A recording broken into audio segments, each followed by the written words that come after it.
Most people treat reading as a temporary download.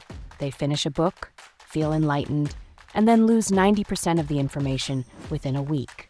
This is a fatal flaw in your cognitive architecture. Today, we install the retention hack to ensure that every page you read becomes a permanent, executable asset in your knowledge bank. The core failure is passive consumption. When you read without a system for integration, your brain treats the data as disposable. To stop the leak, you must implement active encoding. Never read a book without a capture mechanism. Whether it is a digital note-taking system or a physical ledger, you must force the information out of your brain and into a structured format. If it is not written down in your own words, you do not own the idea. Next, execute the 24-hour synthesis. Within 1 day of finishing a chapter, you must teach the concept to your system, either by summarizing it in your own words or applying it to a current project. This forces your brain to bridge the gap between I know this and I can use this.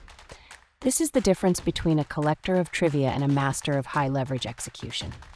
Finally, practice periodic retrieval.